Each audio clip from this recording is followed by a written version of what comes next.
حضرت عمر اور چرواہے کا واقعہ۔ حضرت عمر بن خطاب خلافت کے دور میں اکثر مدینے کے ارد گرد گشت فرمایا کرتے تھے تاکہ عوام کی حالت سے براہ راست واقف رہ سکیں۔ ایک دن آپ اپنے خادم اسلم کے ساتھ مدینہ کے نواحی علاقے میں گشت پر نکلے۔ گرمی کا وقت تھا، دھوپ تیز تھی، لوگ اپنے اپنے گھروں میں سستا رہے تھے۔ چلتے چلتے حضرت عمر ایک ویرانے میں پہنچے جہاں ایک چرواہا اپنی بکریوں کو چرا رہا تھا۔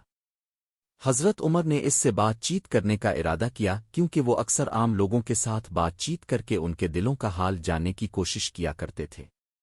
حضرت عمر کا امتحان۔ حضرت عمر نے چرواہے سے کہا، اے چرواہے، کیا تم مجھے ایک بکری بیچو گے؟ چرواہے نے عرض کیا، میں معذرت چاہتا ہوں، یہ بکریاں میری نہیں، میرے مالک کی ہیں۔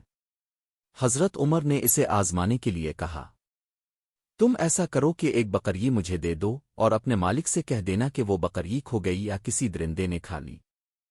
تمہارا مالک تو جان نہیں پائے گا اور تمہیں کچھ مال بھی مل جائے گا۔ یہ ایک آزمائش تھی تاکہ دیکھا جا سکے کہ اس چرواہے کے دل میں کتنا تقوی اور ایمان ہے۔ چرواہے کا جواب۔ چرواہے نے حضرت عمر کو دیکھا اور فوراً کہہ دیا، یعنی اگر میرا مالک نہیں دیکھ رہا تو کیا اللہ بھی نہیں دیکھ رہا؟ میں تو اپنے مالک کو دھوکا دے سکتا ہوں، لیکن اپنے رب کو کیسے دھوکا دے سکتا ہوں جو دلوں کا حال جانتا ہے؟ حضرت عمر کی آنکھوں میں آنسو۔ یہ الفاظ سن کر حضرت عمر کی آنکھوں میں آنسو آ گئے۔ وہ چرواہے کی اس تقوی اور خدا خوفی سے بے حد متاثر ہوئے۔ آپ بار بار کہنے لگے، ایک غلام چرواہا ہم سے زیادہ اللہ کا ڈر رکھنے والا ہے۔ حضرت عمر نے چرواہے سے اس کا مالک پوچھا اور واپس جا کر اس مالک سے ملاقات کی۔ اسے چرواہے کی دیانت اور اللہ کے خوف کے بارے میں بتایا اور پھر اس غلام کو آزاد کروا دیا۔ حضرت عمر کا اعلان۔ حضرت عمر نے فرمایا، تم آزاد ہو اور دنیا و آخرت میں کامیاب ہو گئے۔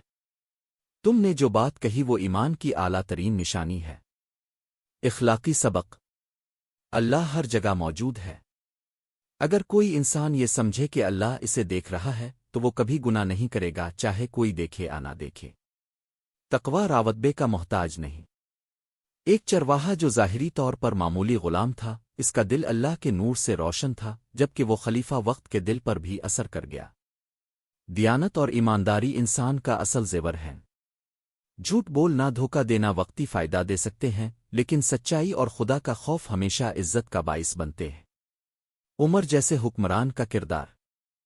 حضرت عمر نے نہ صرف چرواہے کے تقوی کو سراہا بلکہ اسے انعام بھی دیا اور آزاد کر کے اس کی عظمت کو تسلیم کیا۔